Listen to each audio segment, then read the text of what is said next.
If you're a woman, you need to be careful with the friends that you have. Because more than half the time, your girls, your besties, are just fake friends and you'll never see it coming. But my friend Chloe had one of her very own, and what she did, no one was ready for. Back in college, I was in my English class sitting next to Chloe, who was sitting next to her very best friend, Erin.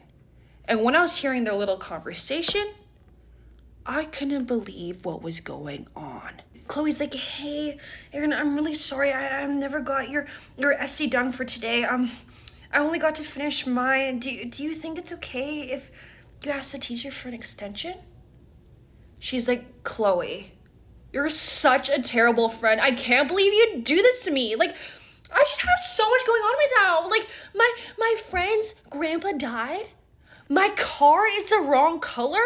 I literally never asked you to do anything. I can't even look at you. What the fuck was this? And Chloe's getting all like weird and awkward and like she normally does. But this time it was different, okay? Because the professor goes, all right, guys, bring your assignments down. So we walk down those class steps, about to put our essays in that box, when Erin comes running over, snatches that shit from her hand, and the professor's like, what's up with this? Erin goes, oh, actually, it's really unfortunate. Chloe was just trying to pass off, my paper as hers, and I don't know how you live with yourself. Looking straight at Chloe, right, the professor goes like, is this true? I was just hoping Chloe would say anything but this. She goes, yeah, I'm sorry, I didn't finish my assignment. Girl. Why? Okay, so Erin puts her paper down and we walk back up the steps and we think all the nastiness is done for the day.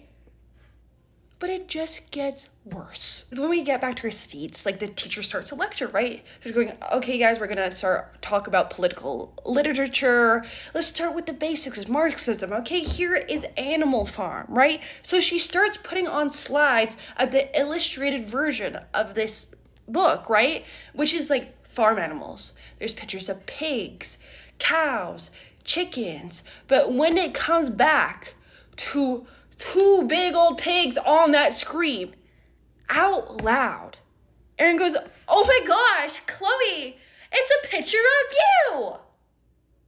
The whole class is going, girl. Okay, Chloe, she may not be a tiny skinny model, but she is not fat, right? Her face gets all red. She's like, Erin, why would you say that? She goes, oh my God, it was just a joke, relax. Can't you take things lightly? I was not liking this. I could just not let Chloe sit down and take this, right? So I gave her a piece of my mind. I go, girl, Erin's not your friend. Okay, you need to tell her to stop doing this or you shouldn't see her anymore. Chloe goes, Jackie, she is, okay? I've known her since high school. She wouldn't do anything bad to me. Biggest lie ever told, okay? Because as class continues, we have to do a little presentation, right? So everyone goes and it's Erin's turn. She puts her laptop, flips it open, and connects it to the screen, right? Give me a few moments to buffer. And once it finally starts screen sharing, Chloe starts holding my hand. She goes, Jackie, what the fuck? Why would she do that? Because Erin's wallpaper on her laptop was a picture of Chloe hanging over the toilet with vomit all on her face, mascara smudge faded out of her mind, going like this from the flash. Erin's like, oh my gosh, sorry, I forgot to change my screen sharer before this. Let me just swipe to the presentation. She wasn't even trying because she accidentally swipes to her messages with Chloe, telling her most sacred secrets written down in these messages. Chloe's like, hey girl, oh my gosh, did you have that same seafood boil that I did? I just messed up my stomach so much. I blew up the toilet. It was diarrhea sprayed everywhere. Like, I was so embarrassed. I even shat my pants, on and on and on about how badly her stomach hurt. Chloe was just sitting there red in the face. She's going, Jackie, oh my God, maybe you're right. Maybe I do have to say something to her. Thank you. But it was too late. Because when the class was done, everyone's whispering about Chloe, like, oh my God, that's the girl who shat her pants. Oh my God. We run to the parking lot, okay? Erin was nowhere to be seen at this point. Chloe's just like, Jackie, I really, really want to go home, okay? I'll see you tomorrow. But as she was about to get into her car, I see tears streaming down Chloe's face. She was, Jackie, I really thought she was my friend. Because there was Chloe's boyfriend, eyes rolled back, leaning with Erin's head bobbing back up and down, okay? I try to be like, Chloe, it's okay, like, fuck both of them, all this stuff, but she was gone. She ran so quickly to her car, drove off, and I really expected her to call me in a day or two, but that wasn't the case whatsoever. I don't see Chloe again for the next 4 months. But when she finally comes back, I could not believe my eyes. There's Chloe waiting at that parking lot, right? And I'm like, girl, is that you? She goes, yeah, Jackie, don't act surprised. Girl, I was shocked because she had no more frizzy hair, no more glasses. Her body was giving tea.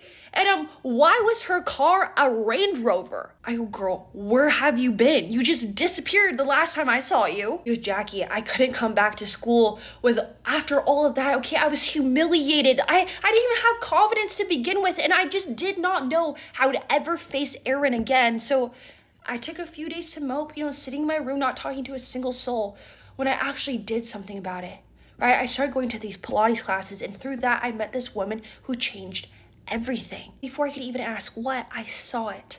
Because there was Erin going, oh my God, Chloe, where have you been? You haven't been doing any of my assignments. And Chloe hits her with this.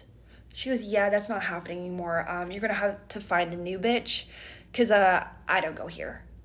She goes, what? You dropped out? She goes, yeah, and I'll be more than you'll ever be. Jackie, come on, right? We get into her Range Rover, and I cannot believe who this woman is. I'm like, Chloe, run me back on what happened. She goes, well, this woman in my Pilates class, I guess, saw something in me that she saw in her younger self and took me under her wing. And after spending like a couple months talking with her, she actually helped me get a job at her marketing firm. And she was telling me if I wanted to get better, at selling and doing all of this, she said I had to start fixing my communication skills and put me on this app called Gleam, where it's giving me all these exercises, learning how to talk to anyone. But what I wasn't ready for was to give me the confidence to put Erin in her place. I couldn't have been more proud of my girl, but the day wasn't over, okay? Because we see in Chloe's rear view mirror, Erin throw down her backpack and come charging straight at us.